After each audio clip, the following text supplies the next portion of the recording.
ലൈവിൽ ഇപ്പൊ കംഫോർട്ടിന്റെ ഒരു സ്പോൺസർ ടാസ്ക് ആയിരുന്നു ഉണ്ടായിരുന്നത്. അപ്പൊ കംഫോർട്ട് പാർട്ണർ ആയിട്ട് അർജുൻ വിളിച്ചത് ശ്രീധുവിനെ ആയിരുന്നു. ബിഗ് ബോസ് ലൈഫിൽ ശ്രീധു ആണ് ഏറ്റവും കംഫോർട്ട് ആയിട്ടുള്ള ഒരാള് എന്നൊക്കെയാണ് അർജുൻ പറഞ്ഞത്. എപ്പോഴാണ് ഞങ്ങൾ ഫ്രണ്ട്സ് ആയതെന്നോ കണക്ട് ആയതെന്നോ അറിയില്ലെന്നും അർജുന്റെ ഇപ്പൊ ചേച്ചിയുടെ പിള്ളേരോട് അർജുൻ കളിക്കണ പോലെയൊക്കെ അങ്ങനെ ചൈൽഡിഷ് ആയിട്ട് ബിഹേവ് ചെയ്യാൻ പറ്റണ ഒരാളാണ് ശ്രീധു എന്നൊക്കെയാണ് അപ്പൊ അർജുൻ പറഞ്ഞത്. അപ്പൊ അർജുൻ ഏറ്റവും കൂടുതൽ ഇവിടെ പിണങ്ങിയിട്ടുള്ളതൊക്കെ ശ്രീധുവിനോടാണെന്നൊക്കെ പറയാറുണ്ട്, കുഞ്ഞു കുഞ്ഞു വഴക്കൊക്കെ ഉണ്ടാക്കിയിട്ട്. അപ്പൊ അങ്ങനെയൊക്കെ ചെയ്യാൻ പറ്റുന്ന ഒരേപോലെയുള്ള ക്യാരക്ടറുള്ള ആളാണ് ശ്രീധു. അപ്പൊ എനിക്ക് ഏറ്റവും ബിഗ് ബോസ് ലൈഫിൽ കംഫോർട്ട് ആയിട്ടുള്ള ഒരാൾ ശ്രീധു ആണെന്നൊക്കെയാണ് അർജുൻ പറഞ്ഞത്.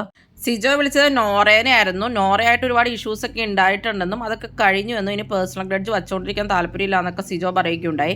ഋഷി വിളിച്ചത് അൻസിബേനെ ആയിരുന്നു. ഋഷിനെ എല്ലാ രീതിയിലും സപ്പോർട്ട് ചെയ്യുകയും കെയർ ചെയ്യുകയും ഒക്കെ ചെയ്യുന്ന ആൾ, അതുപോലെ തന്നെ കംഫോർട്ട് ആക്കുന്ന ആൾ അൻസിബയാണെന്നാണ് ഋഷി പറഞ്ഞത്.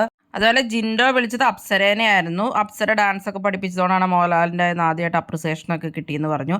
അതുപോലെ തന്നെ ജാസ്മിൻ വിളിച്ചത് റസ്മിനെ ആയിരുന്നു. ഇപ്പോൾ എനിക്ക് വീട്ടിലുള്ളവരിൽ ഏറ്റവും കംഫോർട്ടായിട്ട് തോന്നുന്നത് റസ്മിനാണെന്ന് ജാസ്മിൻ പറഞ്ഞു.